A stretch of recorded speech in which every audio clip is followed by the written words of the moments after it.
just get rid, just get rid of it. Good evening, folk. I know that in Sabbath school this morning we studied about the belly. Uh, I know your bellies were aptly taken care of. So this evening we have come back to get some more nourishment, not the physical food that you had, but we're going to get a lot of knowledge. And so we just want to take time out to welcome you. We're going to ask Sister Judith and her crew to pay attention to me. Right, Judith? Control your people. So we're just going to have a word of prayer before we begin. Heavenly Father, we are indeed grateful. We're thankful for the meal that we just had and indeed the fellowship that we had one with another. And so we have come back upstairs, maybe in a slow walk for some. Some of us can still be agile in running up the stairs, but we're here nevertheless. And you have prepared a word for us, and we are here to receive it. So give us receptive hearts and guide words and our actions and our deportment this afternoon. And we pray that your name will be glorified. In the name of your Son, Jesus. Amen and amen. So we are going to jump in, or is Annette going to come forward and say a word, and then we jump in? Yes. I did that because she likes to put me on the spot. So I figured.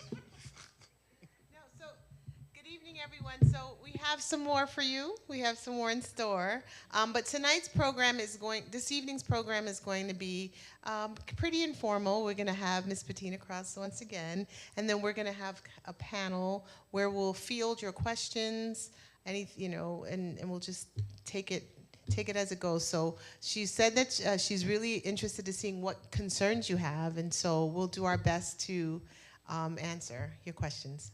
Okay. It's lovely to see the faithful remnant who are still awake just.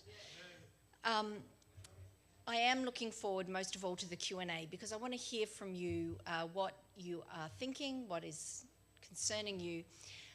But before we get to that, I just wanted to say a few words about public affairs and religious liberty, the forgotten part of that equation, and that is the public affairs section. So often we talk about religious liberty. That's been our focus as a denomination for 1.5 centuries. But the public affairs is just as important. And when people ask me what is public affairs all about, I like to tell them a story, and it's a story from when I was growing up in Australia. I don't know if you've heard of the Chamberlain murder case.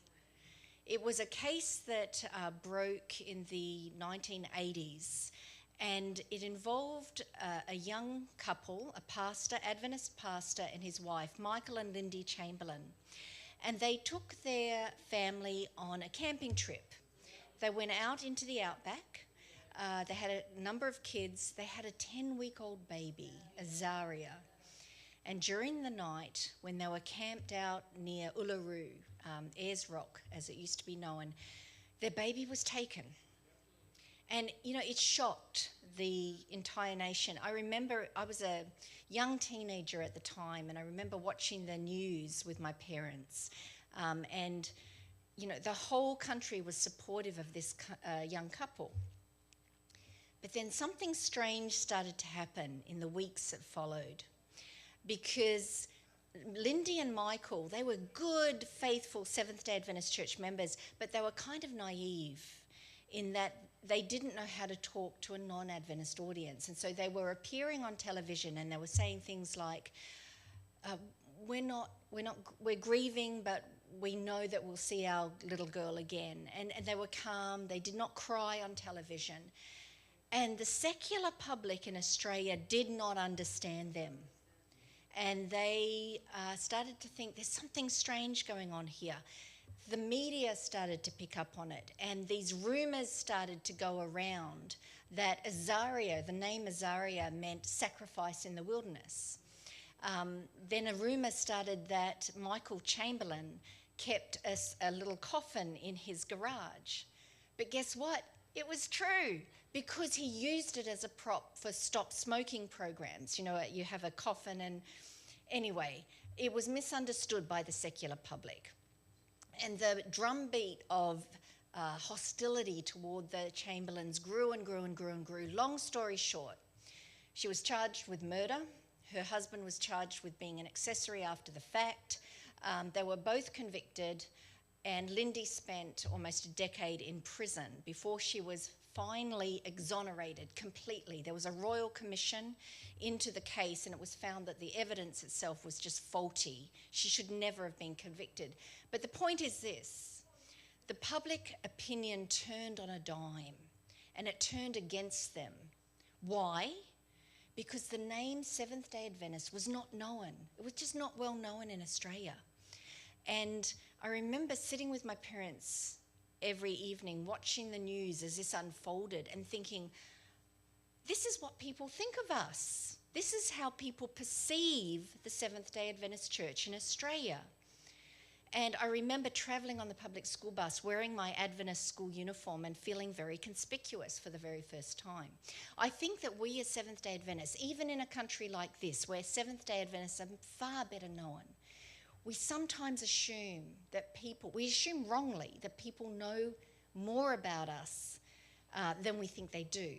I came across a poll, a survey from a couple of years back. It was run by an organisation called YouGov, very well-known, reputable survey company.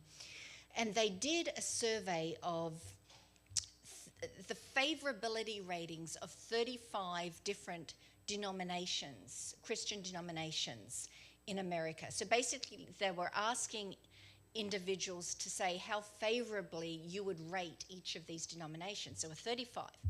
So I started looking down the list, looking for the name Seventh-day Adventist. Started with just the broad category, Christian. Then there was Catholic, Episcopalian, there was Lutheran, and got to the midpoint, which was the Church of Christ. That was number 17. Where were the Adventists? I kept looking down. About 2/3 of the way down, there we were. And you'll be very happy to know that we beat out the Wiccans and the atheists in terms of favourability ratings. Now, I was so shocked at this because at the time, I'd just finished working in Washington. I knew that the name Seventh-day Adventist was actually quite well known in Washington. When you go to a congressman's office and you say, I'm with the Adventist Church, they think education, they think healthcare. We are known for our contributions to the community, but it seems that in the back towns of this country, maybe we're not as well known as I thought we were.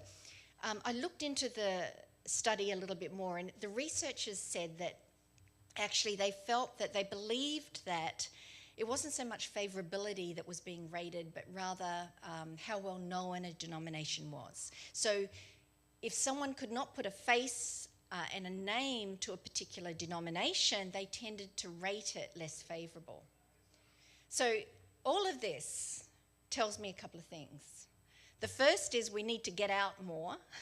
We need to get out into our communities, and I know this church does. In a way, I'm preaching to the choir, but some of our churches, we talk to ourselves, we preach to ourselves, we run programs for ourselves.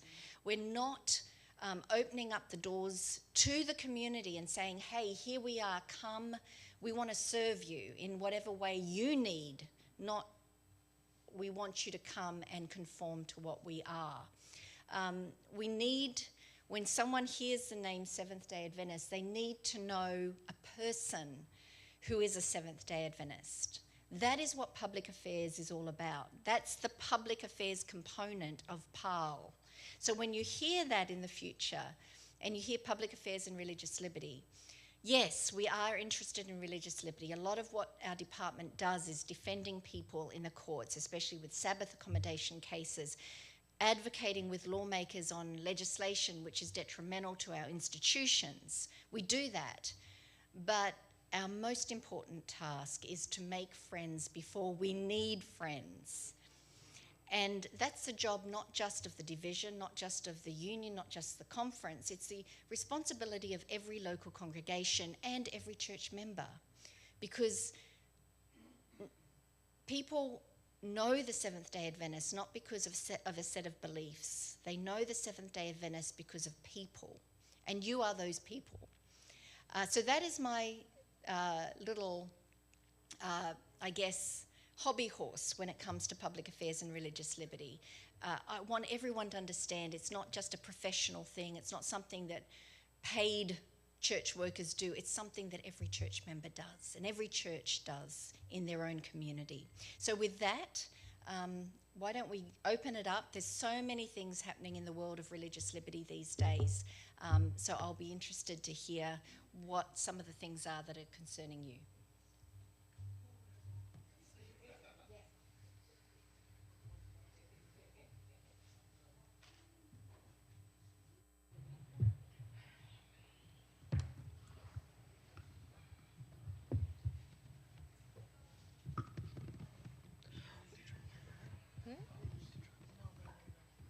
Does anyone need translation?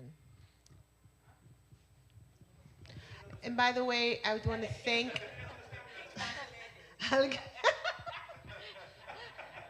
You're right, but I think these are our members here. So I forgot to thank our translator for the day, Elvis Cruz. Thank you so much. It was so nice to have you with us. So the first thing I want to throw out, when we were considering what was the theme, because it's Valentine's Day and because it's Black History Month, we tried to put it all together. So I want to know, what do you think about public affairs, Black History Month, and love? How would you, I'm going to put it out to the audience, how would you say that those go together? Yes. Can we have a traveling mic? Do we need a traveling mic?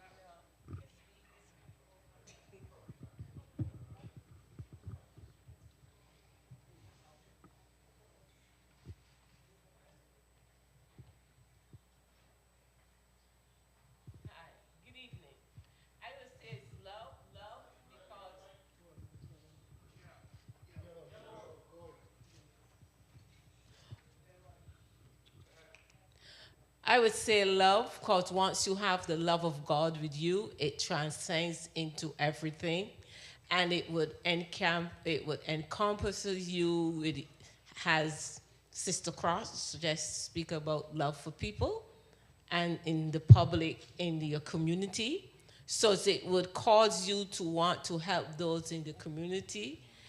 And it will not affect your religious liberty because you have the love of Jesus. You have the love for all people, whether they're Muslim, Catholic, whatever. So love will make, the little song that we grew up on, love makes the world go round. But it's the love of Jesus in you that will cause you to do what you have to do. So I thought, when I first spoke to Ms. Krause, I thought that I was thinking, going in a different direction. I was thinking about how the role the Black church played into the civil rights movement, and how, you know, it was a place where information was dispersed, or it was organization, right? Organizing, almost grassroots organizing. And I think that the church, we know that a lot of the gains that the civil rights gains we had, the church was the background. And with the organization from the church, the leadership, the meetings, they got the information out. But today I feel like in church, we feel like it's sometimes it's a separate thing. So like public affairs is separate, or religious liberty in some churches. I think, you know, we are very used to it, and we're a church that supports public affairs and religious liberty. But sometimes I think that we don't totally get it. Like we're good with the campaigns, but there seems to be a divide between, like, should we get involved in civic matters? Like, should we vote even? Should we support candidates? Should we? We know that our history as Black people, the important role the church has, but as Adventists and as Black Adventists, do we really feel that way. So, what do you think? I interviewed a couple of weeks ago a gentleman called Justin Giboney. I don't know if any of you have heard of him, but he's, I think he's Baptist, but he runs an organisation called the AND campaign, and it is focused on what it means to be a faithful citizen. And he's just written a book called Don't Let Nobody Turn You Around, and it's lessons from the black church for American Christians today. So it's not just, he's drawing on the traditions of the black church to, not just for the black church today, but also for all American Christians. And I found his insights, just mind-blowing, because he shows the resilience that the black church built up through the civil rights movement and its way of engaging with society in a way that was not divisive, but that rallied resources to a common goal. And I think we can learn from that. I think we must learn from that. We need to recover some of those traditions in today's very divisive environment. I mean, it's so hard to get anything done in Washington. It's very hard to get anything done at the local level. We need to learn better how to leverage our resources, whether that's working with other religious communities, or, where we have similar goals, but other community organisers. I think we can and we should amplify our voice. I again want to go back to Bettina's sermon this morning, where she connected that radical love with what our pioneers, how they were willing to get on the line and say, this is what, and call out the nation for their hypocrisy, right? And how we benefit today from that civil rights movement, which Bettina is absolutely right. The Adventist Church was silent during that time. If you go back in history, we did not get involved, right? But we benefit from it today. And there's so much that we can learn from the pioneers, their courage, but also going back to that prophetic. What we have, what I feel that we have today in Adventism is this level of hibernation. So you hear them say, oh, we know Jesus is coming. We know that this is going to happen. Everybody goes back into the cubby holes. You know this is going to happen? So there is no organizing. There's no coming together. Let's take Minnesota. The white people in Minnesota leading that charge. Because what were they saying? Our neighbors. That is an example that we need to follow. But we get into this, oh, but they're illegal, or they're, and by the way, no human being is illegal, right? People are undocumented. But are they children of God? Right? And if they're children of God, there should be a radical love that we should have for all of them. So there's so many elements, and I cannot say enough how Bettina allowed the Lord to use her, because I do believe that he did, because there's a void in this day and age when it comes to how do we proceed going forward. But the elements are there. Are we to follow these elements? I think that we would be living up to the true ideal of who we should be as a Christian church. Last night we had a program where it was really spearheaded by our elder, the elder for PARL. Thank you so much for your participation in helping coordinate that. But we had it where it was the form of a news program. And we touched on 6 different topics. We touched on education, immigration, health, help me out, environment, right? And there's one more, I keep forgetting that one more. Race relations. And the reason why we did that is because to show you how PARL, it covers all those different issues, right? And those were the ones that we chose, but it's important to have an understanding of all of those things and not to just be singular just thinking about, oh, it's all about making sure you can go to work on Sabbath. And as Norka said, because of the groundwork, and Bettina, well, you said it too, but the groundwork that was laid because of the Civil Rights Movement, that was the basis for us to gain the rights that we have now.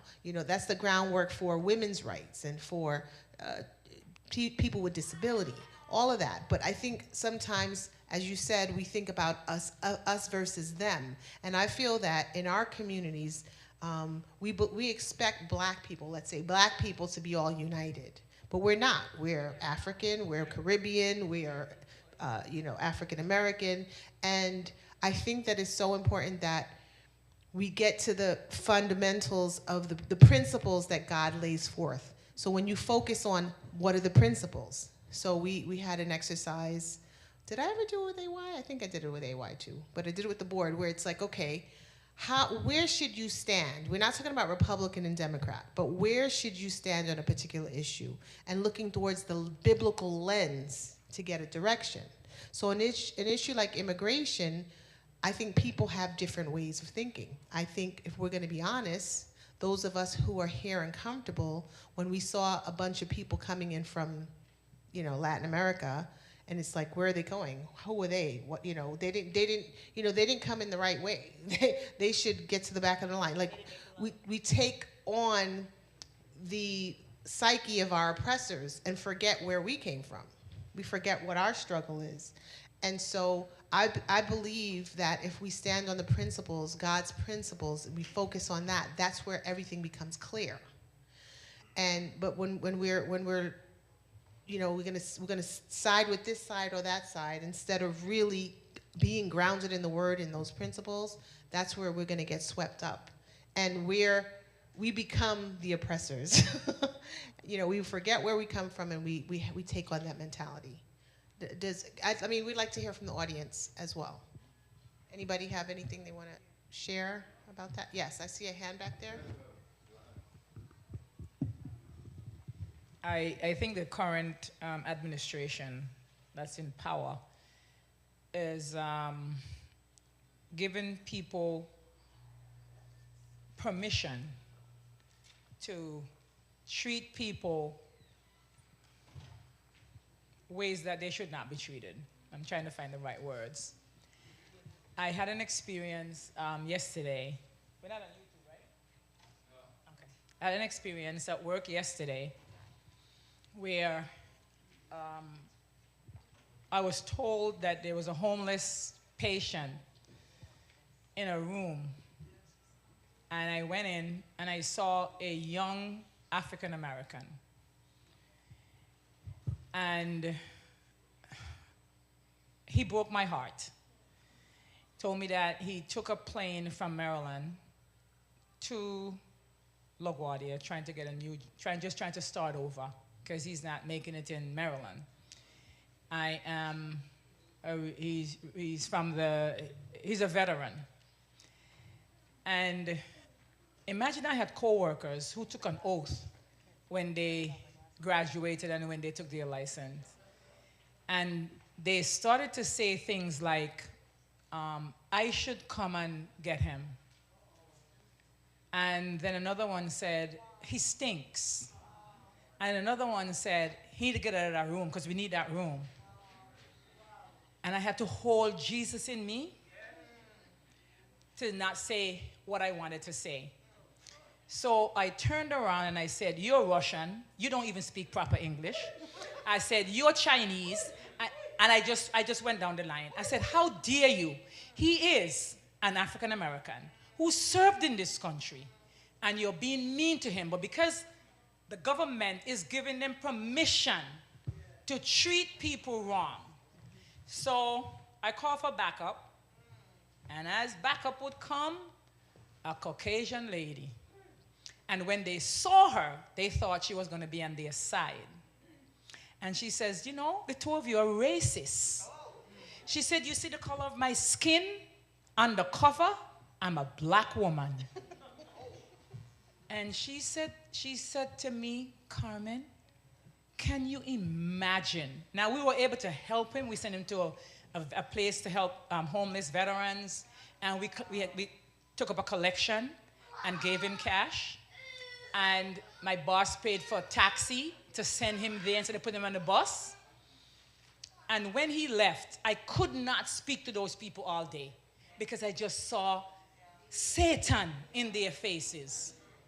All of us there, who are, well, not me, them, the immigrants to this country. And it boiled me to see. And the last thing I said to her, I said, you know what? And I always drop it. I'm a Christian, and I treat people. I don't care what color you are. I don't care where you're from. I don't care who you are. You get the same treatment. Because that's what God would want. And so I am appalled.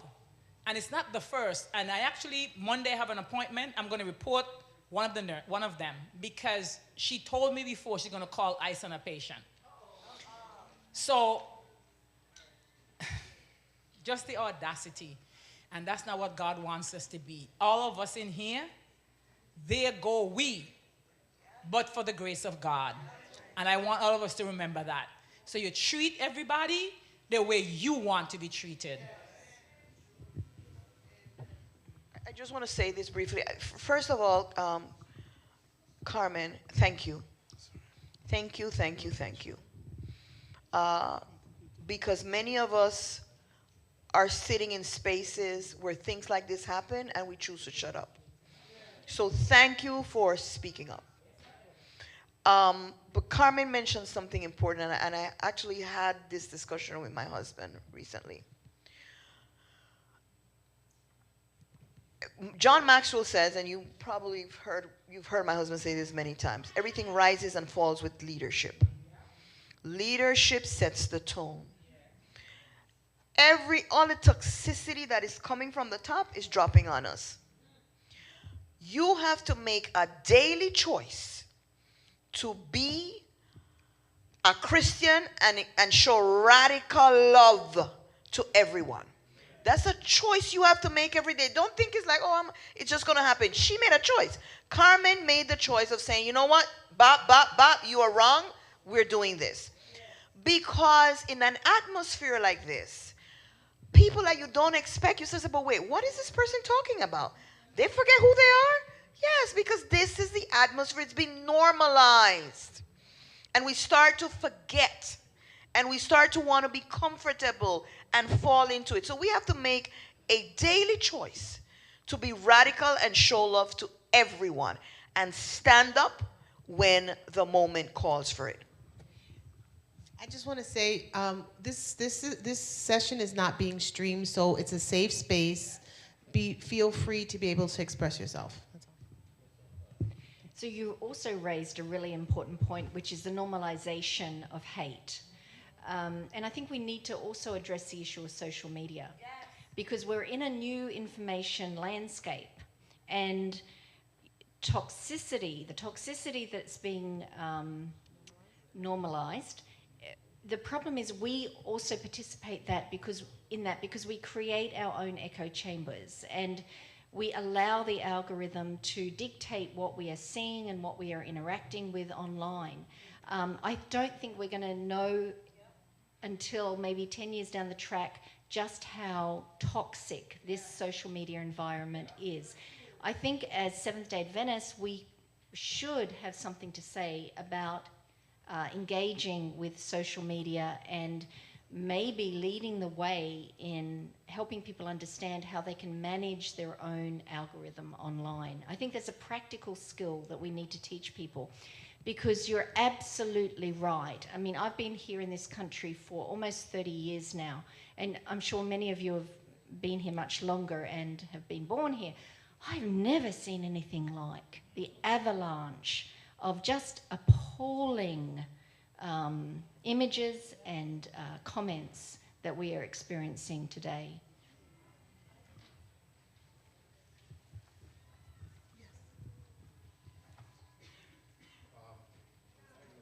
We need the mic.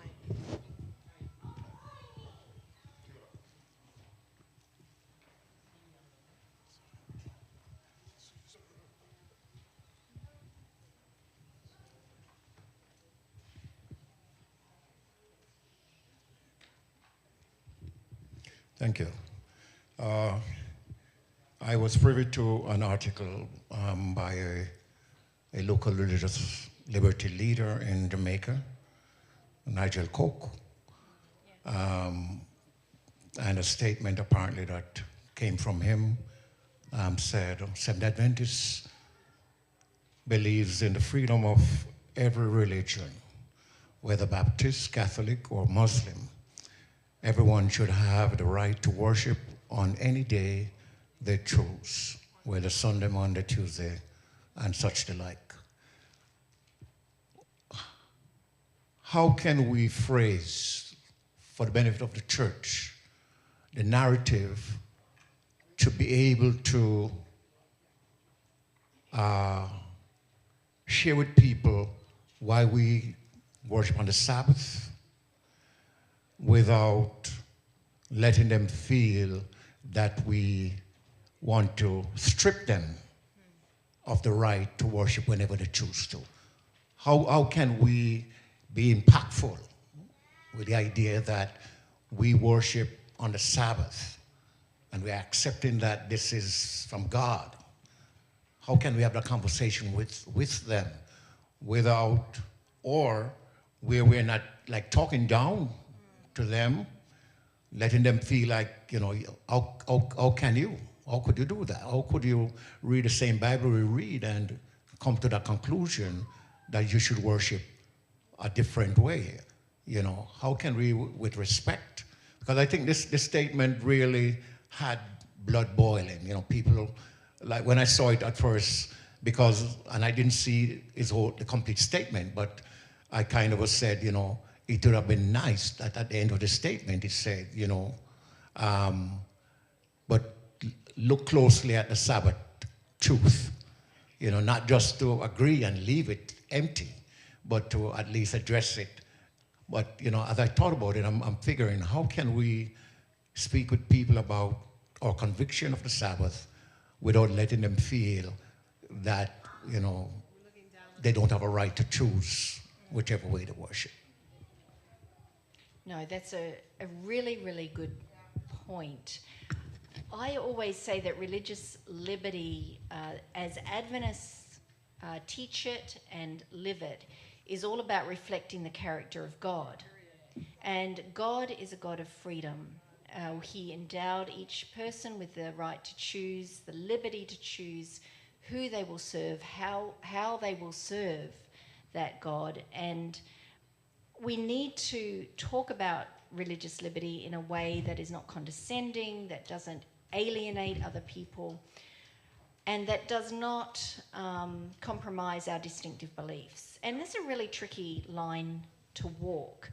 I was at a camp meeting last summer, and a woman came up to me and she said, and she was angry, and she said, how can you, because I'd said in a talk that some of the amicus briefs that we've filed have been in support of Muslims. For instance, we recently defended the right of a Muslim prisoner to keep his dreadlocks as a Rastafarian.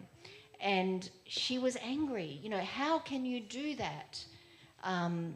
You know, because she said Muslims are, they're against Christians, so why are you supporting them?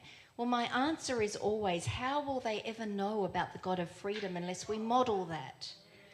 And we model that by extending the love and the freedom to every person to choose.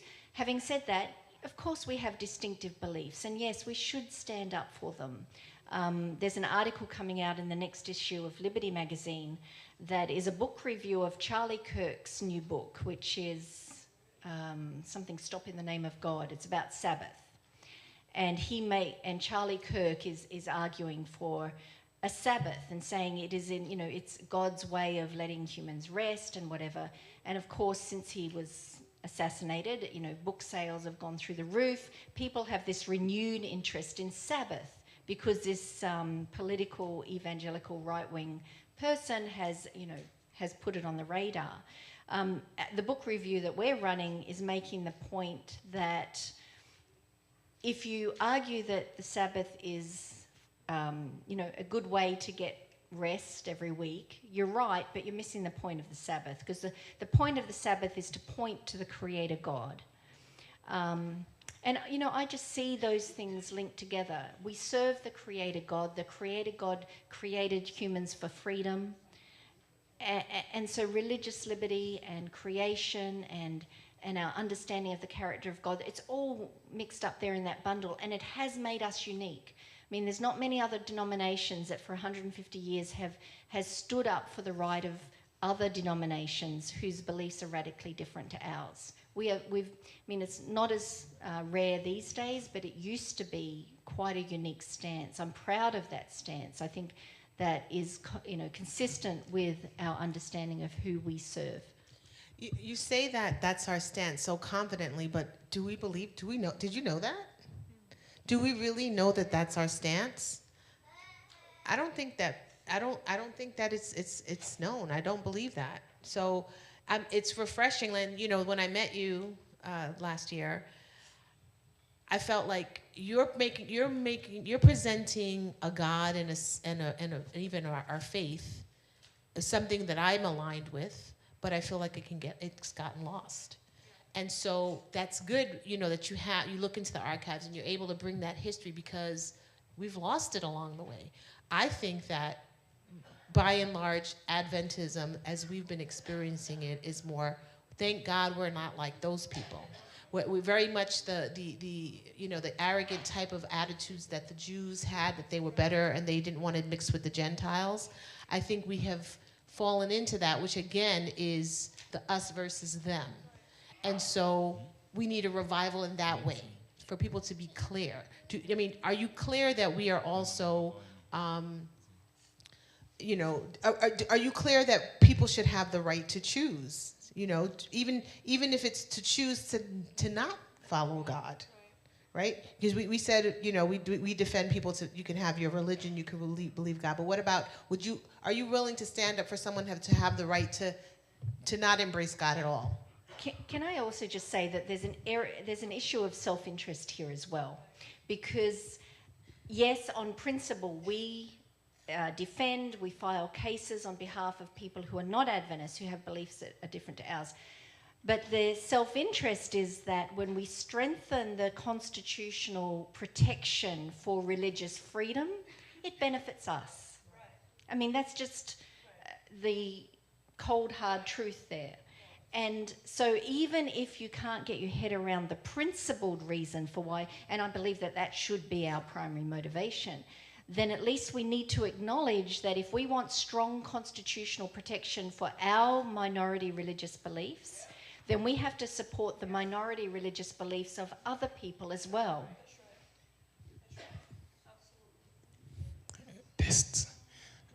Thank you. Actually, my first question, I would say, will go in the same direction.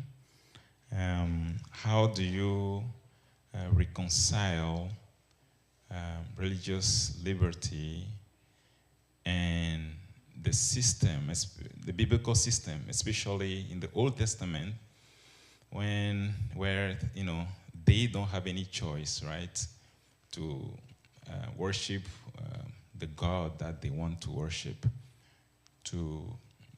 Basically, there are laws that they've got to follow without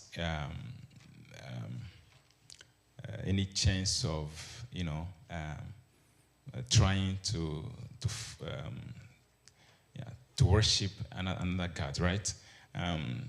I'm thinking aloud, so that's one. And then the other thing is coming back on the issue of immigration. I know it's a little bit a very sensitive topic, and if I say something wrong, just blame it on my ignorance. And in this country, so I came to this country when that thing, you know, is labeled the border crisis. So, basically during that time, a lot of people were coming from the the south part of the United States, and so can we, as Christians, right?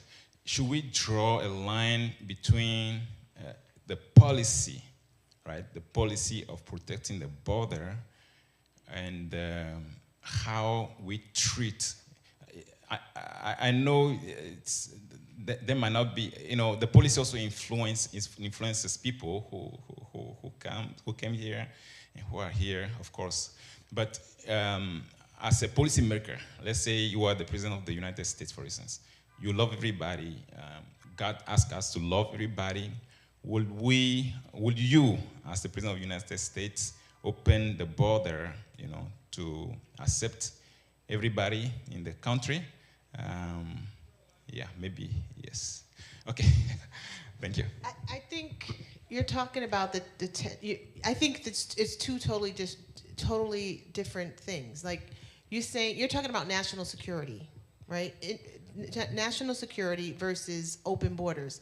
We've never had open borders, but the way that the issue is being framed is that way. You're saying those people who believe that we should be lenient or have mercy or have understanding or be open, that they're on one end of the spectrum, and then there's the other ones that are saying, no, I'm not saying it right.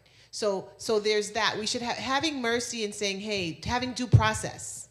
Let's say having due process. This United States of America, as far as I know it, has never had open border policies. And so it's not one or the other. When you think about, take into certain considerations, there are lots of people who have come here not if you want to say the legal way. They've come in for whatever reason, but you have those people who have not committed crimes, who've been here for years, who have been, have contributed to taxes. You make those kind of considerations as saying, okay, maybe we should allow for some of these type of people to come in. But you don't see that. What people see who are against it, and it looks like you're not even listening, you're like closing your eyes on me, but they see these are criminals that are coming in. They're rapists, they're bad actors, and these are the ones that we're letting into our borders. So we're falling into the way that the lines have been drawn, but it's not really true. That's not really how it's worked. It works out. So it's not this or that. So of course, I think that this country has always, no matter who is in office, has the consideration of national security, making sure that we have safety in our, at our borders. I don't know if anything helps. Let me go to this radical idea of the United States of America. Who are the people that founded, or who are the Americans? Who are Americans? Not us, we have citizenship, some of you are born here. Who are the real Americans? The indigenous people. The indigenous people, right? We can agree on that? Any one of us here indigenous? Some of us may have some mix of blood, we don't know, right? But they are the original people, right? Let's go back to that history. Who were the first immigrants to America? No. The first immigrants to America were the Europeans who came running from? Religious persecution. Okay. So who were the first immigrants? Who were the first immigrants? Europeans. The Europeans who were white people, right? Yes. The Africans that come before too as friends.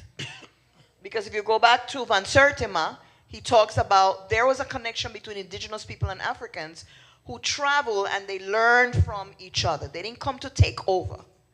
The first immigrants came, and what did they do? They took over. Took over to the point where they pushed the Americans, they are the Americans, in a corner, put their children in school, abused them, then brought the Africans over, enslaved them to help them build what we could today call as America, and we now claim that we are the Americans. Just want to put a pin in that so that we center ourselves in that story. When people come to America and they cross the borders, There is a narrative that is often said, these people are illegal. Again, no human being is illegal. These people are criminals. They broke the laws, blah, blah, blah, blah, blah. All right? And I'm not saying that none of this is true. But we make it seem as if every person who crosses the border has some type of long, deviant behavior, right? And what it has shown is that the percentage is very, very low of immigrants who had any kind of criminal behavior. But why do they come? This is the question I ask my students. Why did your parents come? Why couldn't they make a better life where they were? What's going on? What's going on? Why can't they make a better life in Dominican Republic, Jamaica? What's happening over there? Well, quick question. Wait. What's happening over there?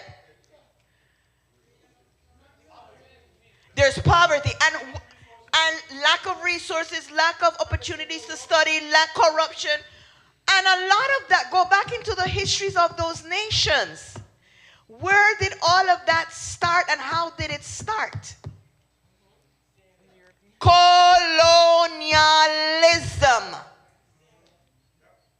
They are living the outcomes of colonialism by who? It's a circular thing. We have to go back to history. Bad Bunny, I don't listen to his music, but I got to credit him. Go back to history. All of this is happening because there are historical consequences. So for us to demonize people who are coming as a result of, hey, we don't got resources, because you all sucked it all out of the country, you made these people corrupt, you taught them this. Let's think carefully. Nothing just happens like this. I was in Ghana recently, right? And I was able to go to Elmina Castle, and we were able to have some deep conversations with the people. And again, the circular, you came there, you pillaged, you raped, you took, and then you demonized them. They're not capable. They can't do. Look at how corrupt they are. Really. We have to center ourselves in history before we can. And sorry, Brother Antoine, for cutting you, but I just wanted to make that point. Yeah, but the funny thing that I recognize that all of the people that we are considering the criminals and the illegals is from the minority countries, right? I haven't seen them label no country in Europe as illegals and criminals. The Belgium, the Norway, the Amsterdams, the France, the Europe. I mean, all of those countries, they are fine to come over. But when a Mexican or a West Indian come over here, we are all the criminals. And quite frankly, I think we do better than the Europeans. No offense. It's interesting. I heard of one Irishman that was picked up by ICE. I don't know if you guys saw that news. He's been arrested for a couple of months, right? And he started talking about how they're treated in jail.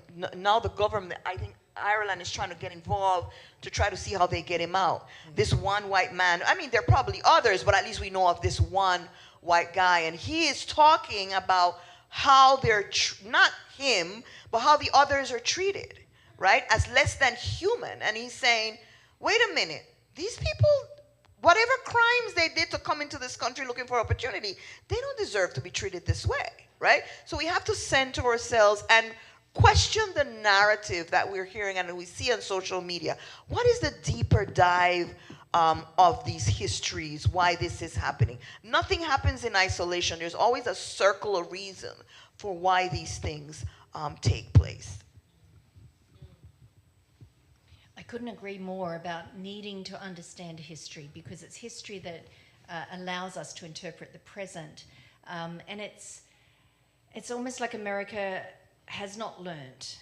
In the Second World War, I think 120,000 Japanese descended Americans were placed in concentration camps or in confinement for the duration of the war.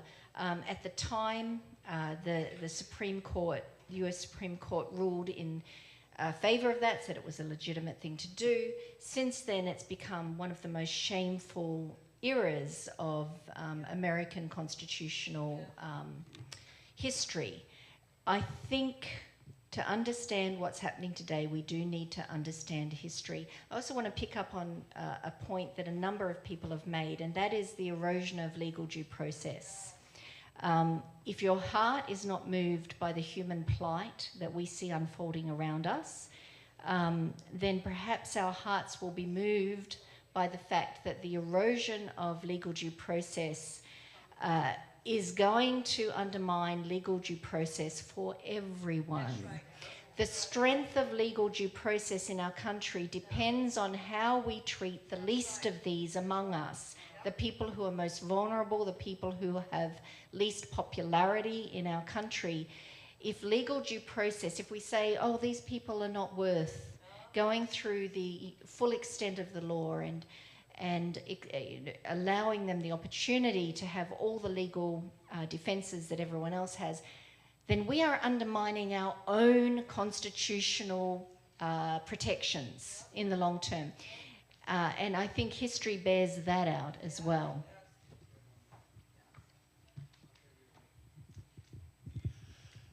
Regarding the recent events that have been happening, I heard on the news, I don't know the full details, and I'm hoping that you may have some insight on that.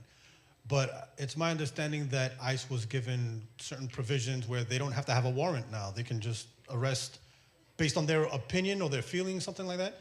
Is that something that is, well, is that constitutional? I mean. No.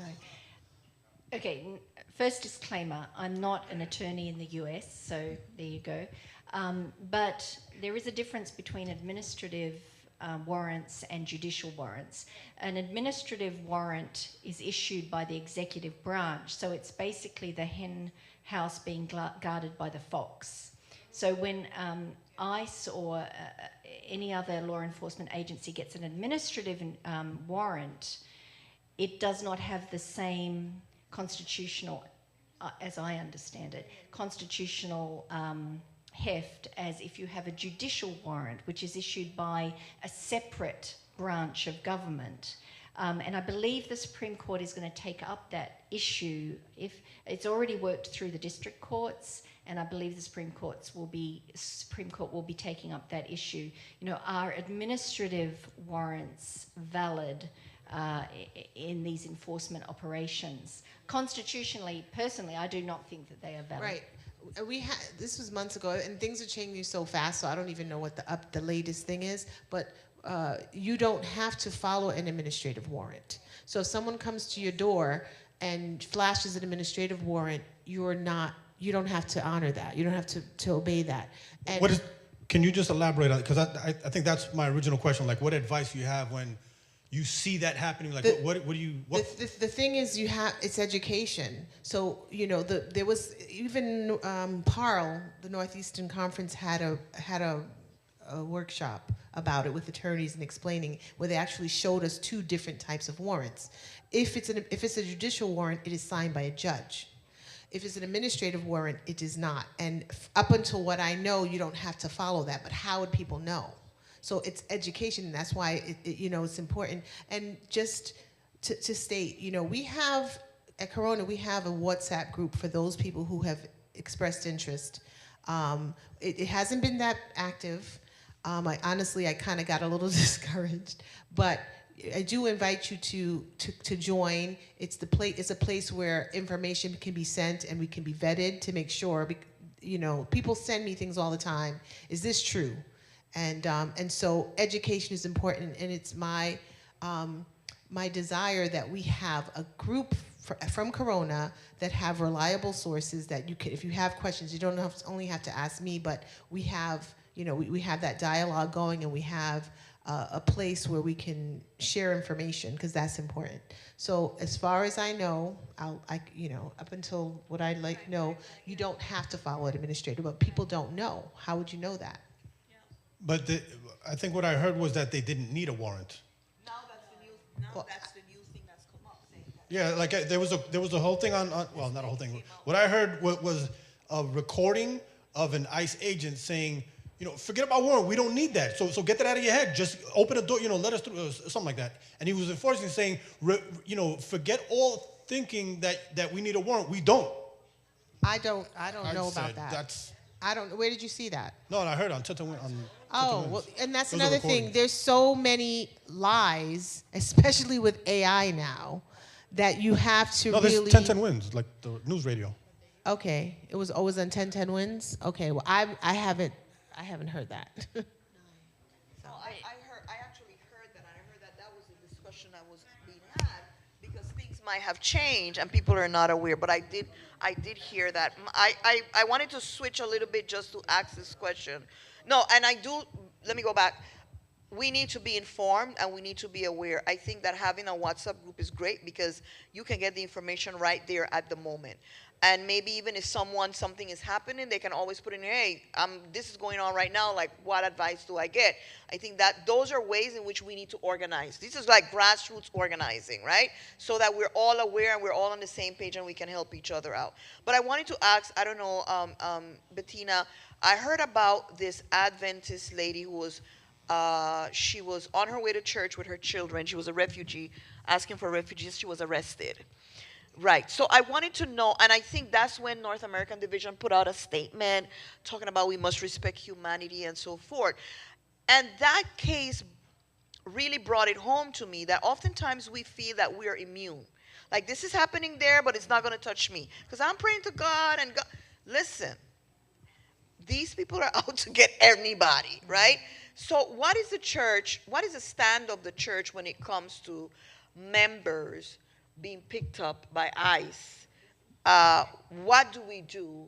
What happened? You have the case there? No, I'm just looking, just chat GPT, so that you have to take with a grain of salt. But it's making a distinction between warrants in a home and do they need to have a warrant to pick you up in public places.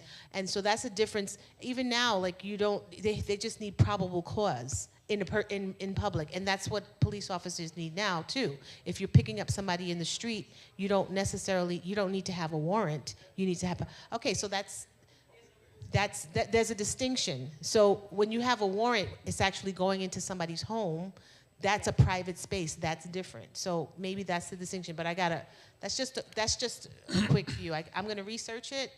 But that makes sense. Like I'm horrified that they can just come into your house. I don't think so. And another thing is, even before ICE, pre-ICE, police officers, New York State, NYPD, they can tell you things and they can lie to you. They will do that.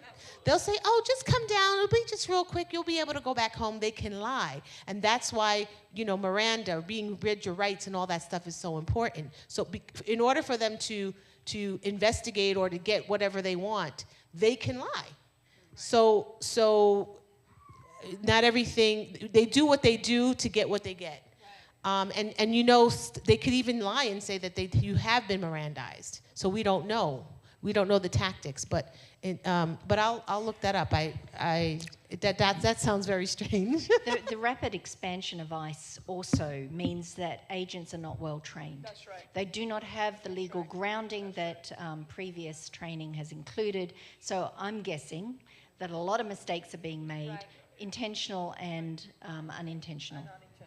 And the thing about the warrant, I saw it on the news. It was on the news. I actually saw this guy saying it. The officers, there were about 2 or 3 officers at the people's. It was a house they went to.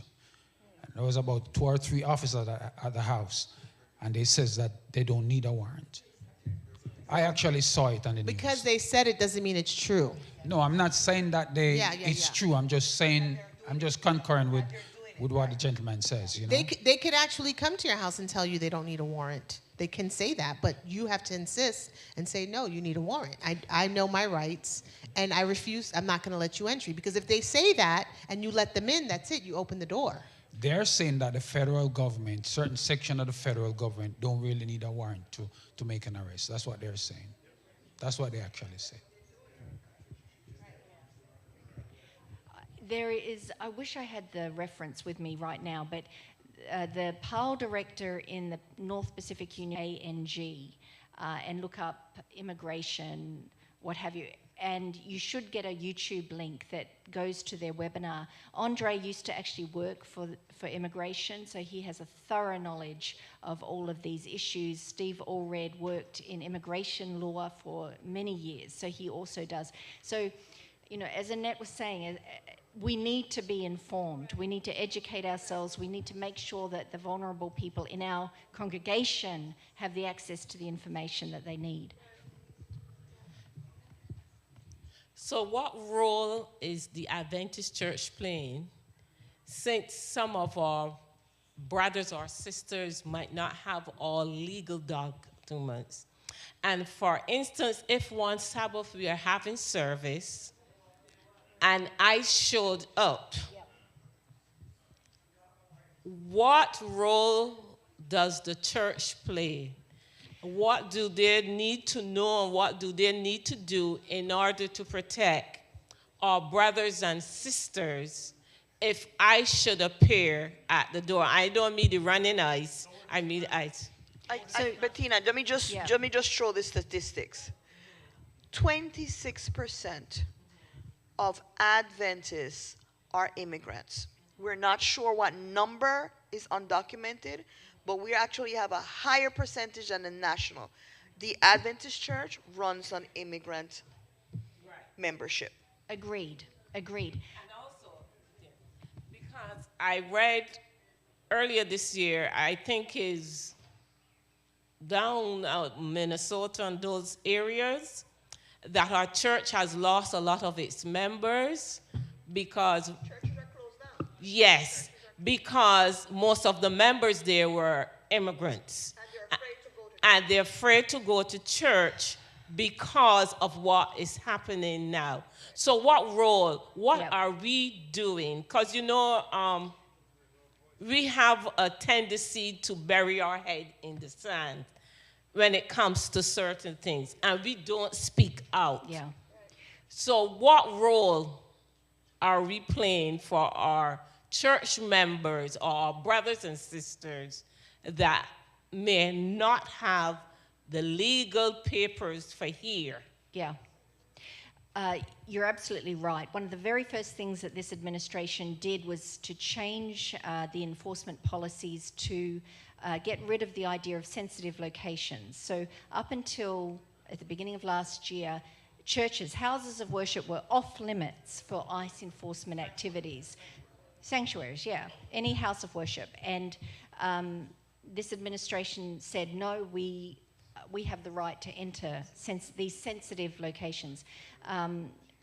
The following weeks, we drafted a in conjunction with legal counsel, we drafted a very comprehensive set of guidelines for churches on how they should respond to enforcement activities on church properties. And if you go to the North American Division website, those enforcement guidelines are right there. They tell you what sort of plan you should have in place beforehand. You know, who is the person who should intervene at the door and to tell the ICE agent that they may not enter the sanctuary. There's a very set and clear guideline for how to deal with that. So I think church pastors especially need to make sure that their church board is aware of this and have a plan in place. Let me tell you, if there is an ICE enforcement action on Adventist church property, our legal counsel will be involved before you can blink your eyes. We will not stand for this type of activity on our church property.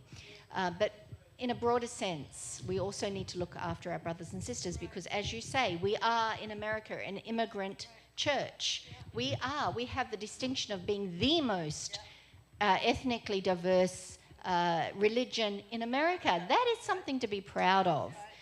We need to stand with our brothers and sisters. Okay, I wanted to say something about what Phil was saying. Okay, so this is a very recent thing. This is released on the Homeland Security website. There's a lot of practices that are being in place that are executively ordered that they're implementing the process, and then you have organizations that sue, and it goes to the court. So this is what you're saying is right, according to is. No, that's what administratively was declared. Yeah, that they don't. Because they're distinguishing, and I heard this argument before. They're distinguishing. They're saying that people who are, they're calling them illegal aliens, not even undocumented. Illegal aliens don't have the same due process rights as people who are here documented. And so that's the line that they're drawing. And I mean, and there are some precedent, not pre-Trump precedents to support that position. But this is something new because it has been argued that anyone has due process rights. But what they're trying to push to say that if these are people who have already been adjudicated, there's been warrants out, they've had deportation, they have orders to be deported, to be removed, and it's saying now they don't have due process right. But that's what, like Bettina was just saying, that if we don't protect the civil liberties or the due process of the least of us, that's how it chip away. And that's how you have American-born citizens, or maybe not American-born, but citizens of the United States that are being deported because they're coming for, they're gonna come for, chip away at everything. So that is there. It's February 6th when that was posted, February 4th. So I am going to. Where is it at? Is it being litigated? I don't know. This is because I stopped following all these administrative things. I get alerts all the time. It's just become over. I can't keep up. But I'll bet that there are already organizations that are taking it. I know. I get it directly to my email, and I just can't even keep up. I can't even keep up with the New York Times anymore. It's so overwhelming. I just want us to remember something. I just want to put this here. Let's remember that both ICE and Homeland Security and what I call is a persecution of immigrants and even citizens, right? It's not only happening to people who are undocumented. It's happening to, none of us is safe. None of us is safe. And the fact that 2 American-born white citizens were murdered, this is how it begins, right? So we need to be fully aware, educated, and know what needs to happen should any one of us have to face a situation. So let's not be like, oh yeah, I have my papers, I'm a citizen. I don't know if you guys saw, there was this guy who stuck the passport on his head with a scotch tape, like, this is how I need to go out now, like I'm an American citizen with the passport on his forehead. It's funny, but I get what he's trying to say. Like, none of us is safe. By the time they ask me a question, I might just be dead, right? Yeah.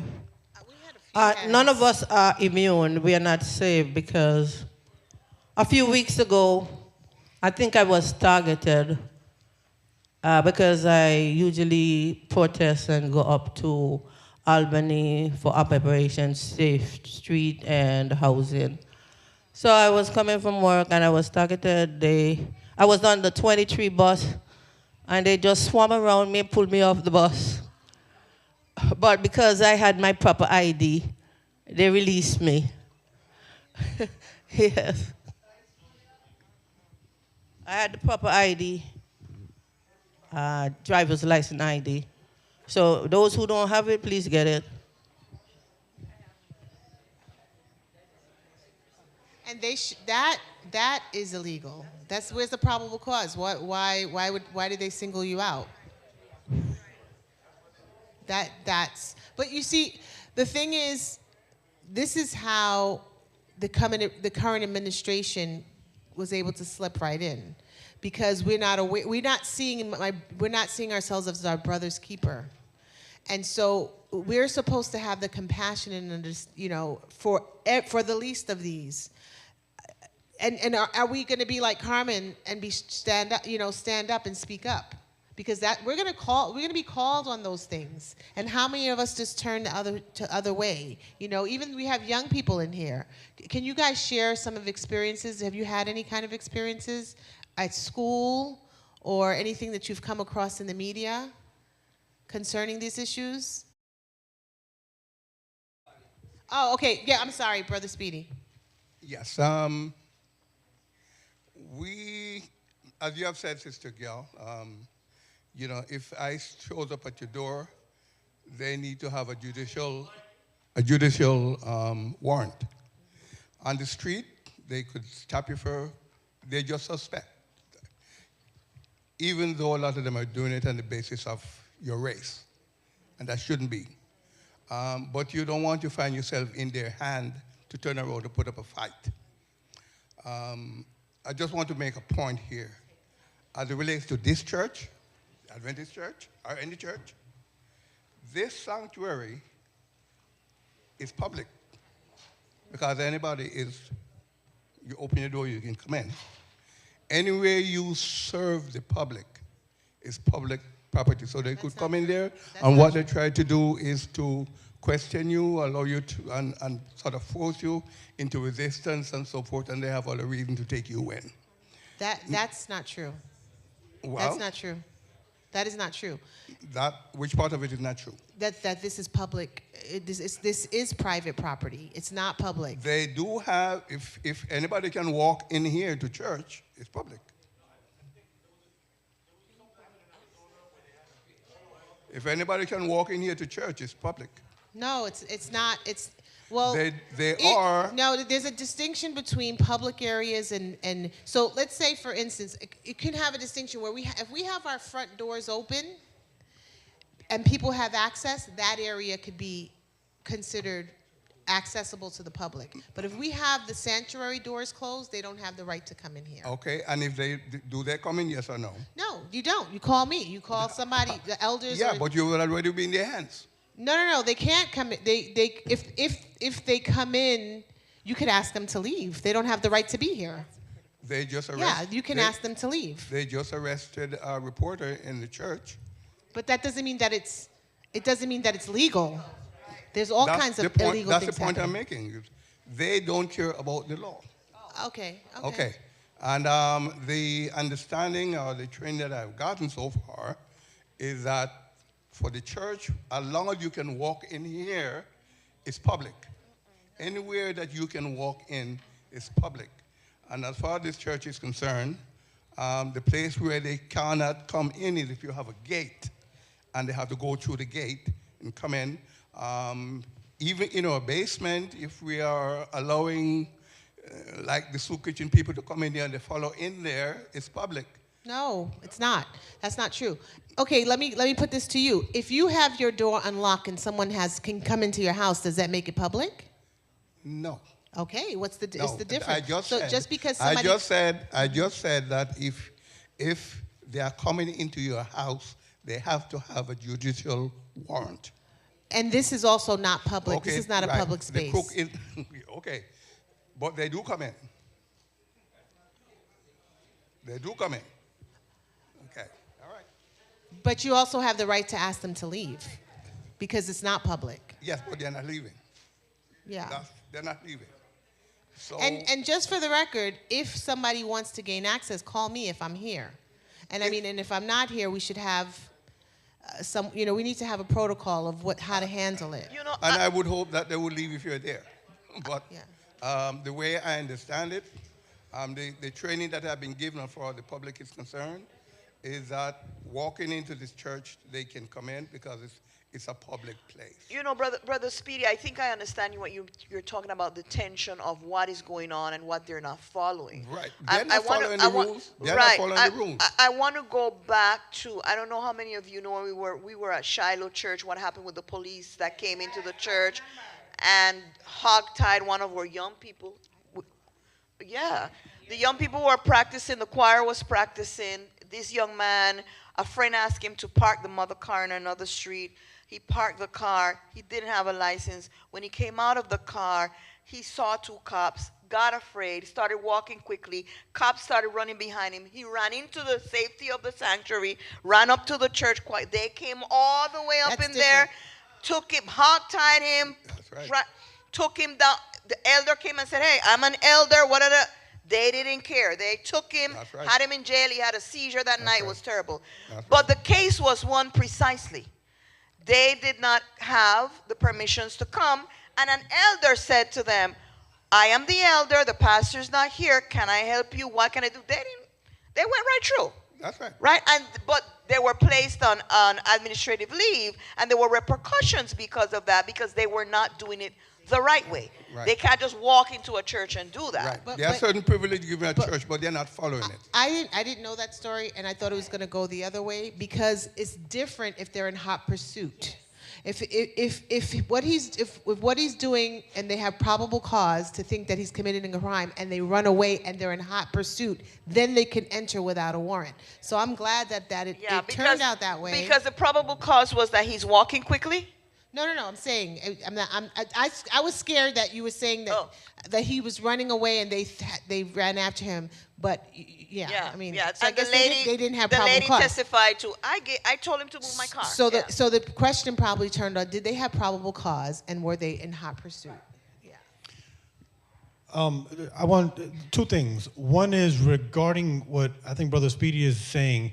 In Arizona, there was a case, and I read this in Liberty Magazine a few years ago, where there were people that were just running into the churches, and because the church said, all are welcome.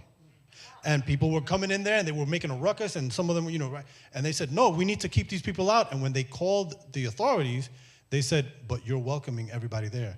So that Adventist church had to take the sign down, but that doesn't mean it's public. It's just, that's a public invitation. So what the church do, they remove the sign. And now they have the ability to say, you're not allowed in here or something like that. This was maybe 5-6 years ago in Liberty Magazine. I read it. So that's one thing. The other is what my sister was talking about earlier, where what do we do when they come and they're looking for, they're looking for me? What do you do? Now, I'm going to give you the biblical support that I have for my response, which is, remember they let Paul out in a basket. Paul was a fugitive of the law. They were after him. And what did the church do to protect it so that the work of the gospel can continue? So I think we should have that mindset. Now, please, use the American law system to say. No, I'm saying Paul was not a fugitive of the law. They were unjustly and illegally, really persecuting him. Well, they swore to make sure that he doesn't live another day. But my point is he's running. They saved his life. When the Jews were after him. So can we not have that same mindset in protecting and defending our brothers and sisters? What did Bettina say this morning that Ellen White said? When the fugitive slave law, you break the law. We're not turning them. We're doing it. That's civil disobedience. But I love, we're doing Acts and Bible Bowl, right? And I just love the whole idea of due process, where Paul said, I appeal to Caesar. I'm a Roman. Y'all just treat me like some whatever. I'm a Roman. They were like, whoa, you're a Roman? So, and also the ultimate lack of due process was Jesus Christ, right? Where he was tried by Pilate, and he said, I find no fault in this man. And they said, crucify him. So, I don't know if with Paul, if he was a fugitive. But I'm just saying the principle is that, in order to protect people, that's another fine line too. When is it okay for us to go against what the law says? And, and again, I guess we have to be guided by principles that we find in God's word. Having that biblical perspective is so important. Yeah, before you go, we have a question on Zoom that's been there for a while, so. Go ahead. Okay. We're just making sure. I made an announcement that this meeting is safe and closed. Can you please explain what's happening with Zoom? Our Zoom. It's just for our members. Yes. Yeah, you told me, but I'm just, Right. Yeah, That's so it's just Zoom. our members. Jackie, go ahead. Okay, it's a comment regarding the police entry into the church or in someone's home. The police, if they have, based on what I have read, if they have a reasonable assumption that they need to pursue somebody into a church or somewhere else, they have the right to do so. Sometimes what happens is that the police do their work, and then afterwards people can challenge their activities to figure out whether or not they applied the law correctly. There have been cases where the police have entered homes by breaking down doors because they needed to save someone's life. And there was no way that they could ask for a warrant in that moment. So Generally, what I understand is that it's left up to the police and their perception of what is going on and what they should do in that moment. The other point I wanted to make is that with the undocumented individuals in our community, and I hope no one who is undocumented is in the church right now. The problem with all of this is that there are different leaders previously with undocumented individuals. We never had this crisis, what we perceive to be a crisis. I believe as a church community, we should be seeking solutions for these issues, because what I'm hearing all the time is the same issues. They are the same issues from last year, right? So what are the solutions we have as a community that's going to help our undocumented brothers and sisters? What steps in advocacy is this church planning to take in order to help our brothers and sisters? We know that there are issues, but what can we do? And the other thing is, I believe with the issue of the warrants, they don't need a warrant to go into a house. A senator, I believe she's running for governor now, said that they are now advocating for them to get warrants or ask for warrants from a judge so that they can go into people's homes if they need to. So they don't need a warrant. In fact, they pretty much can do whatever they want. And then afterwards, they take the law can apply and to see if they did something correct or incorrectly. Thank you. Thank you, Sister Jackie. A couple of things here. Humanity must always be respected first. Humanity. If I see police coming in and they ask for a brother, a sister, I'm not just, oh yeah, they just went up the steps, go up there. That is not my first default, right? I'm not going to ask them any questions, but I don't know where they are either, even if I just saw them. I'm sorry. Or I don't have to answer at all. I don't feel that we should be giving people up in a platter like, oh yeah, because afterwards they're going to figure that out. I don't think that's what we do. That's one. The second thing is, it is clear to me that we need more education as a church, because we are hearing a lot on social media. We're seeing a lot on the news. And clearly it is frustrating, and sometimes it is scary, and it's overwhelming because things change by the minute, and we don't know what proceeds. So I think the thing here would be, I think that WhatsApp group is a good idea, but we need to be fully educated and aware of how do we react. Clearly, there are mechanisms that we can hold on to. Bettina mentioned that the legal department, some of us didn't even know this, right, would be willing. We need to be aware of that. The next thing that I want to appeal to us is that we need to be mindful of why people are sometimes in the state of undocumentation. And we need to be mindful. I'm not saying that Sister Jackie is doing that, but I know there is a tendency that we have of kind of criminalizing these people, right? Because, oh, they're undocumented, they came here illegally. The truth is that most people came legally, they just overstayed their time for X, Y reason, right? So it's not that they came and again, Americans don't know about immigration, they just talk. They did not, something happened, they overstayed their time, but they came to the country legally on an airplane with a visa like everyone is. Yes, you have people coming in on the north differently, but those are some other circumstances that are going on there. So we have to be careful. We don't know people's stories. We don't know what is happening. I could tell you countless of stories of women who came to this country to visit somebody, but they were really running away from an abusive husband. And then just decided, listen, I'm staying because I'm not going back to you beating me up. We don't know the and we don't want her to go back to that either, right? We don't know the circumstances. So there's education that is needed. But I want to go back to the point that was made by my sister here up front. What are we doing? Thank you. What are we doing as a church, as a community? I feel sometimes information doesn't filter down to the bottom. There are things and resources at the top, and then we're down here in the trenches. We don't know the information. We need to find a better way of communicating. That's one. Two, we cannot have a church that's highly immigrant and just at this moment just fold our hands like, oh my goodness, well, sucks to be you. Well, I am, you know, what are we doing? And those are greater questions that I don't expect the answer here.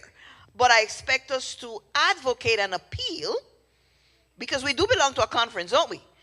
Advocate and appeal, hey, what are some things are we going to put in place to make sure that this can happen? Too many times we sit down in our churches and we do not open our mouths.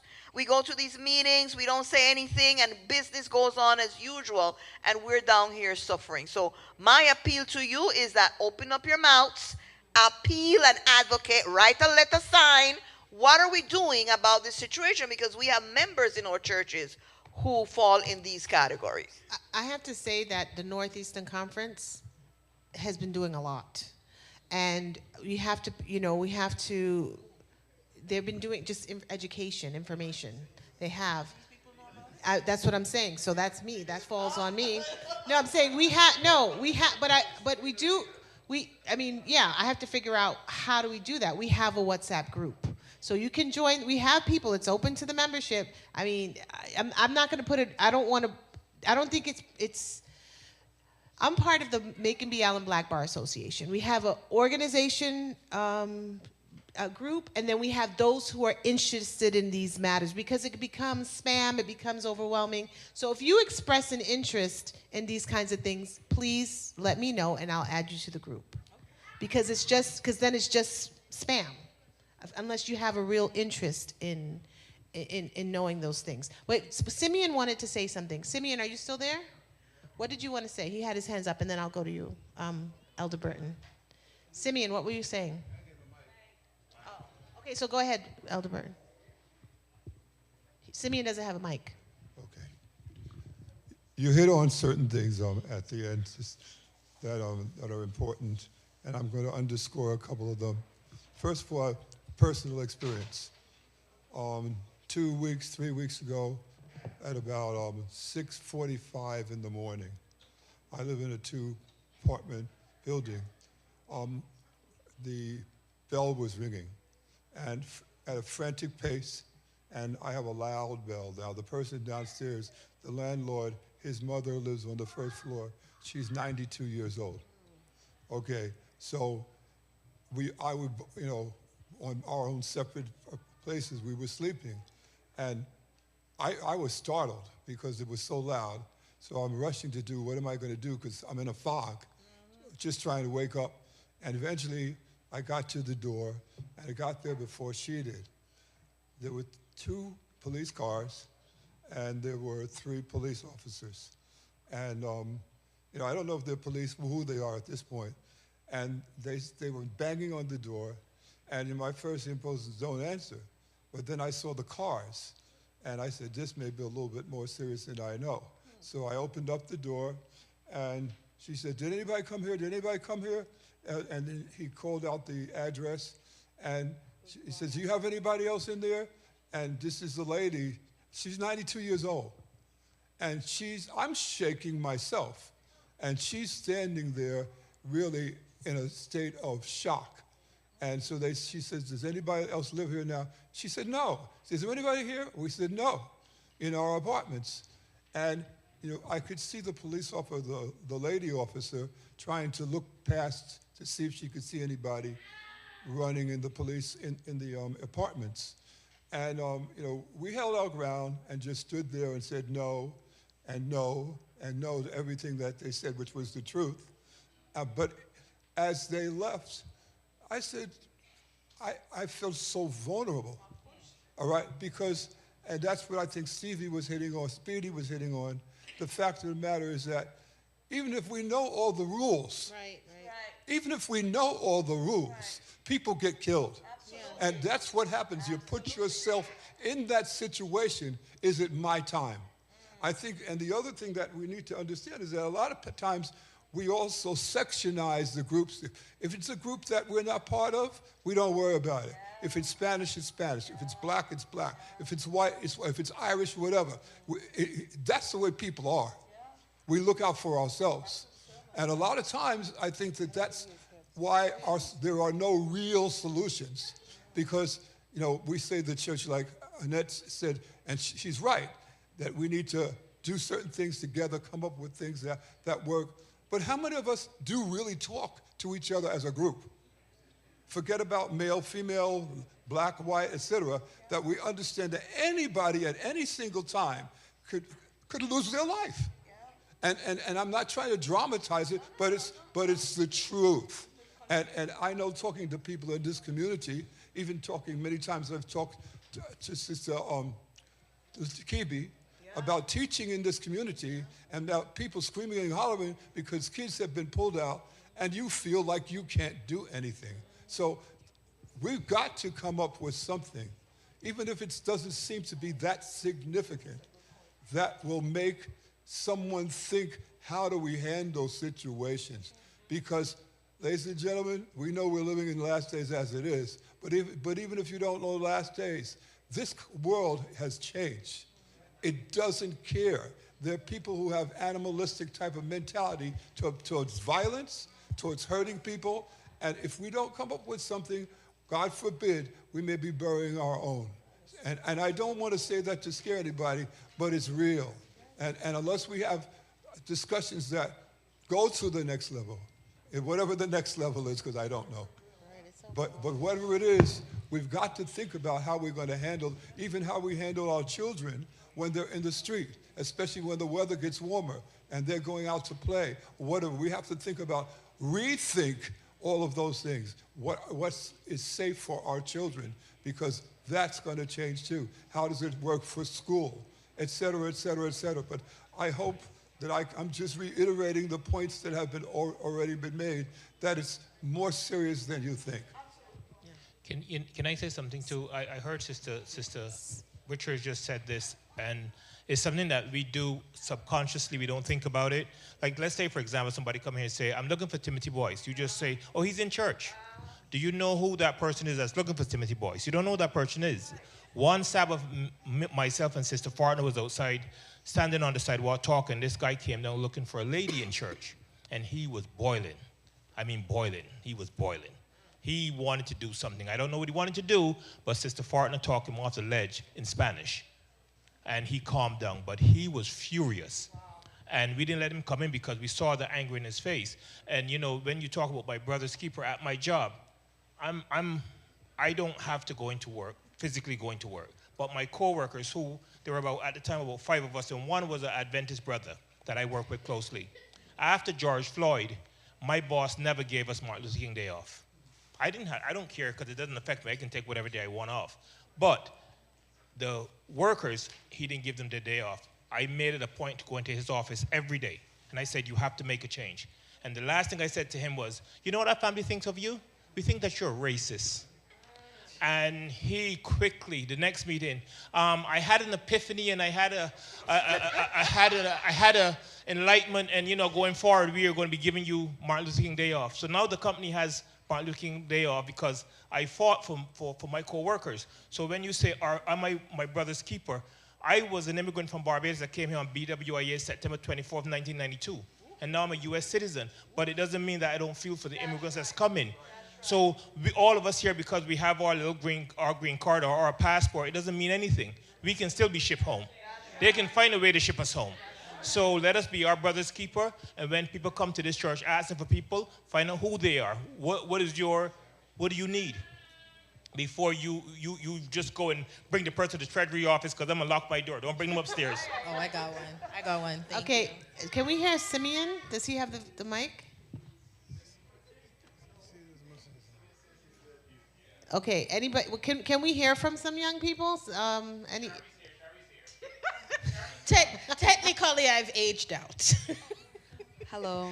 Okay, so I just wanted to share that I have one of my friends that she shared with me that on her way to school, she was sitting down and this woman approached her with a cane and told her to get up from her seat, but she refused because there are other seats in the cart. But the woman got upset and started calling her all these slurs like, okay, yeah. And then saying that she was gonna call ICE on her and everything. So I was just saying how it's frustrating that you like are on your way to school to get educated and you have to experience that.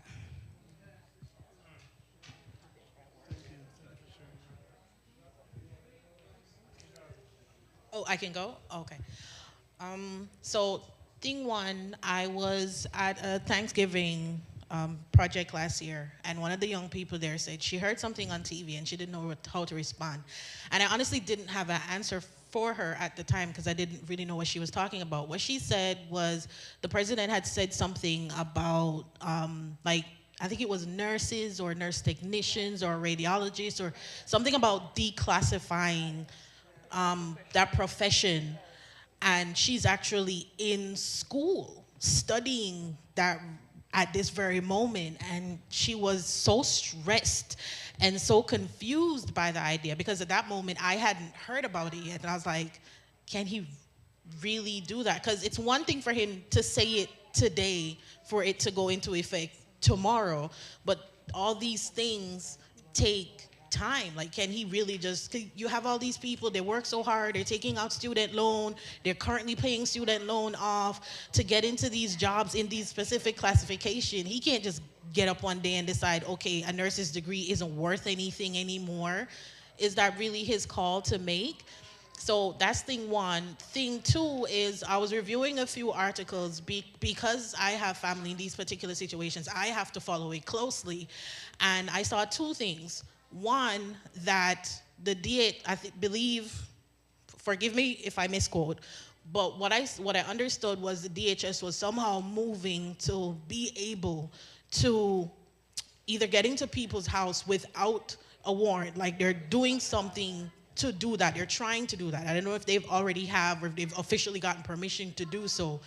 And the other thing is, I read in an article this week that they were looking for ways to basically revoke your citizenship, trying to evaluate people who have become citizens, trying to identify quote unquote fraud so that they can revoke it so they can have permission to deport you. And I'm like, people have gone through the process, their due diligence, for you to just come through and say, okay, exactly how are they gonna go about this kind of screening to decide that, okay, I'm a new citizen, you're just gonna decide, okay, maybe this is fraud and we're just gonna send you home? Yeah, the thing is, there are a lot of laws, there are a lot of things on the books that even allow for that. Because something like citizenship is not a right, it's a privilege. And so technically, you could go back and look and see if there was fraud and have it be revoked. It's just that hasn't been done. And I think now there's this mandate to deport as many as people as you can. And so it's true. It's true, because you're not supposed to, if you lied on any part of a document or of that that left the country, has a green card, left the country, and when they came back, they were detained. And they're detained, and now they were moved to Texas to a federal, a detention center, a detention center. And because they, in the 80s, they committed a felony and I guess pled guilty or whatever and did some time, maybe six months, a year. Well, felony is usually a year, but did some time, they are still being held. But because the person, that crime that was committed, it was done I think it's 1990 something, he gets a waiver. But anybody who did something after that, that's a basis for your removal. So those are things, it hasn't changed. It's been that way, it's just they've never enforced it. there was never a push. So now, you know, the more that our rights are being taken away or our due process is taken away, they are ways of, and that's some people support this administration because they're saying, you know what, that was the law. That's what it was. There were policies that were in place even with Obama and with Biden that this administration is now enforcing. So don't be so quick to be like, oh, Democrat, Republican, or, you know, just this, all of these things are happening just because we have Trump. There are a lot of, it's true, anybody is vulnerable, that if you did any kind of lying on, you know, fudging or whatever, that it could be a basis for you to be removed. It's true. And now they're looking into that. So I have somebody else talk to me about somebody else who's been here since, you know, he was a teenager, and he, because of something he did as a kid, and, you know, took a plea, he now is facing removal proceedings, and there's nothing that can be done about it because he doesn't get the waiver. So there's a lot of those type of situations that are happening.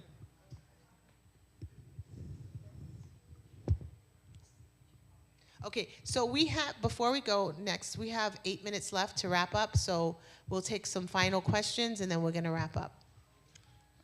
My question is short. The Seventh-day Adventist is a big organization. So would it be possible for you guys to put a panel together with lawyers to actually help your members? I don't think it's just this church alone. They exist. So, yeah, she's just one person. She's just one person. She's just one person. So different parts of the church in North American Division are handling this in different ways. Some of them are better at providing the resources than others. But I do know that if church members are experiencing difficulties with their immigration status and they need help, they can reach out to their union PARL director. And if you don't know how to get in touch with your union PARL director, you can ask your conference PARL director to connect you, and they will connect you with appropriate resources. Yes, the Seventh-day Adventist Church in North America is a large organization, but we don't have specialist immigration attorneys on payroll. We just don't. But our responsibility is to connect our church members with the appropriate experts. And that is what we are trying to do. Now, you actually put your finger on the main problem, which is getting the information down to the grassroots. We can develop all the resources and all the packets of information we want at the division level. And, you know, we have been trying to get guidelines in place for various scenarios. But unless we're able to get that down through the unions, through the conferences, and then the gatekeepers, which are the churches, then our church members do not receive that. So what I'm saying is that we need to do a better job. We're trying to do a better job at providing resources. But if an individual in your congregation needs help, reach out through Sister Annette, who can connect you with the conference, who can go. Unfortunately, we're a very hierarchical church. You have to kind of go up through that process. But we are trying to connect individual church members with appropriate experts. Any more comments or questions? If not, can we have some final, would you like to have some final? Oh, sorry.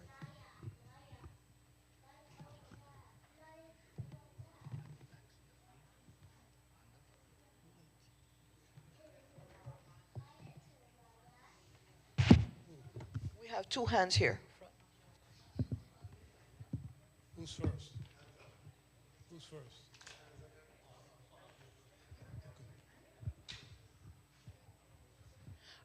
I think one of the things that needs to be done, our church needs to be more aware of what their members need and to break out the hierarchy divisions that they have.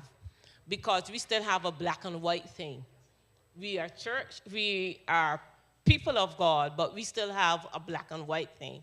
So once we remove that division and recognize that in God's sight, we are neither black or white, we are just God's children, then we will do what we need to do for everybody.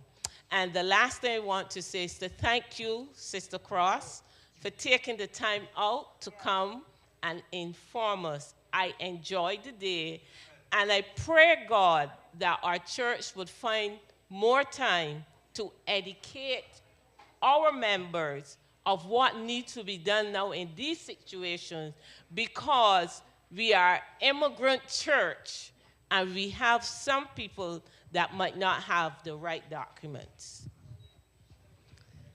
Subscribe to Liberty Magazine.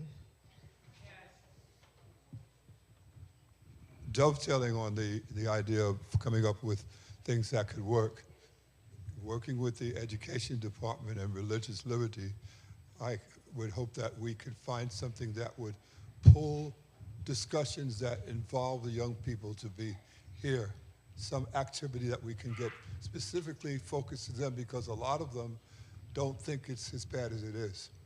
And that's just the way the world is.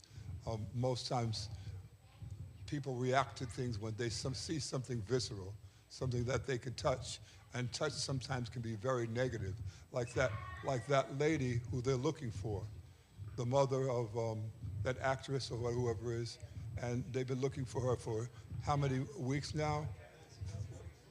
She what? Yeah, Nancy Guthrie.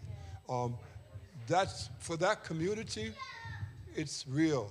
It's very, very real.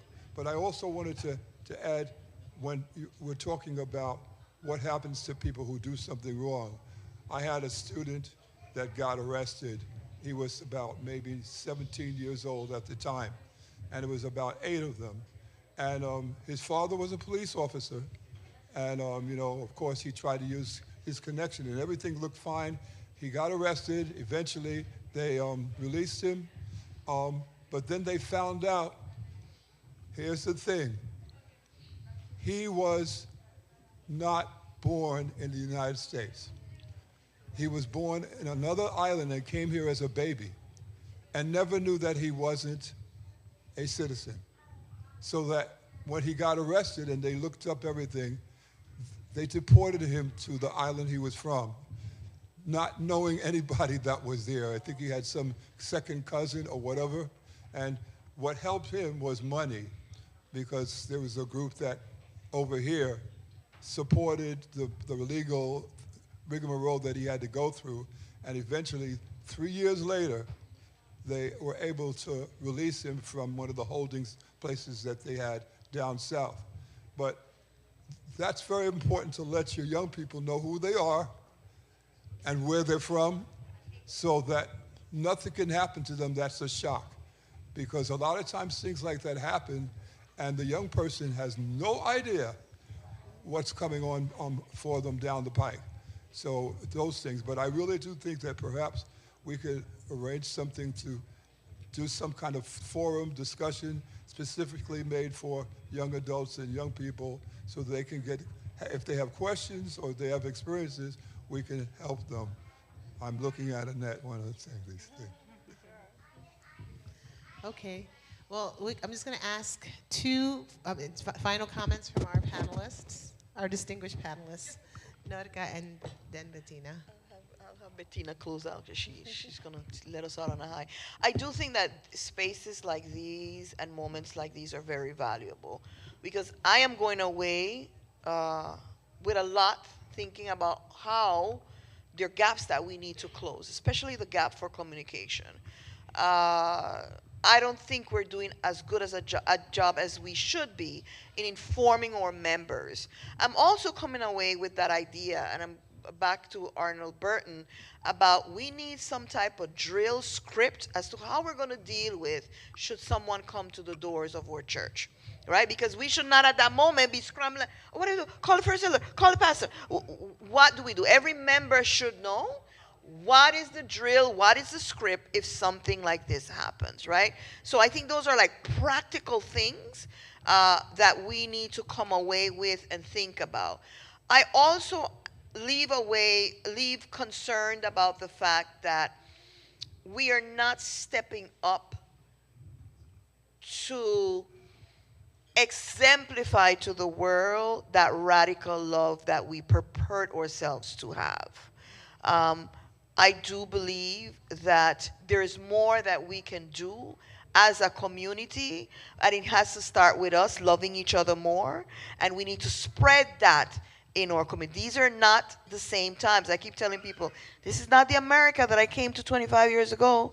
It's different, and it's not going to get better right now. It doesn't depend on politics. This is the world we're living in. So how are we going to transform ourselves to speak the gospel, live the gospel within our reality, and stop thinking about 10, 20, 15 years ago that are not going to come back? I think those are things that are, for me, I'm leaving with thinking about how am I going to be intentional about making sure that our members in my congregation have a script and a drill, making sure that we're communicating to members, and how do we get to spread that radical love within the times that we're living. Those are my takeaways. Thank you very much from what you have given me while sitting at this table.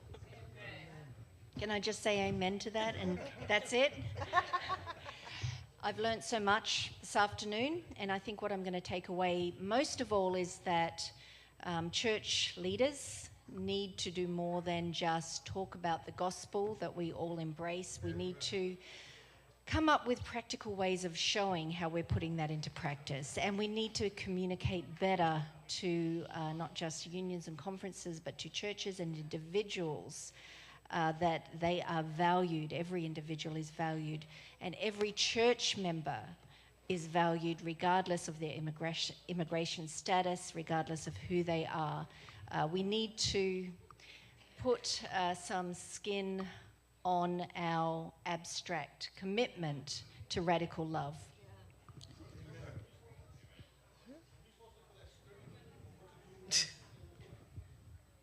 For the ICE guidelines, yes, if you go to the North American Division website, so it's, I should know this. Yes, put in, why don't you just put in immigration guidelines?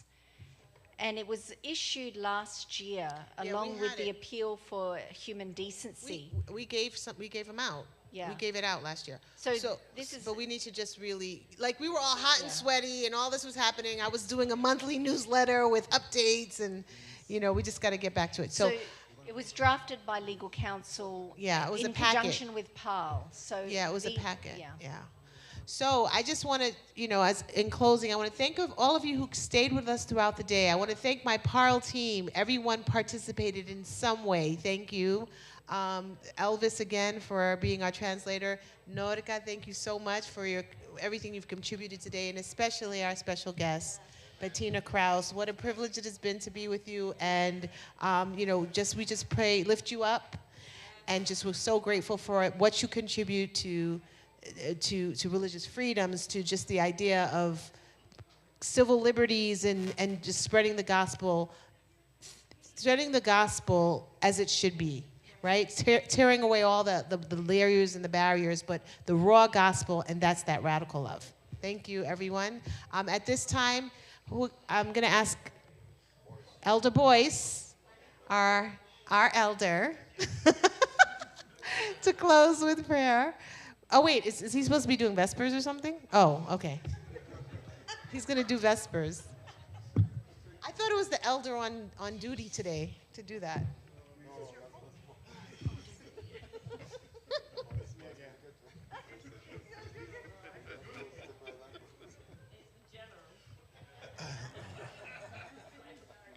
So, I spent a week in Barbados. I came back from Barbados, and you worked me last night. Worked me in Sabbath school this morning. So I feel like I need another vacation.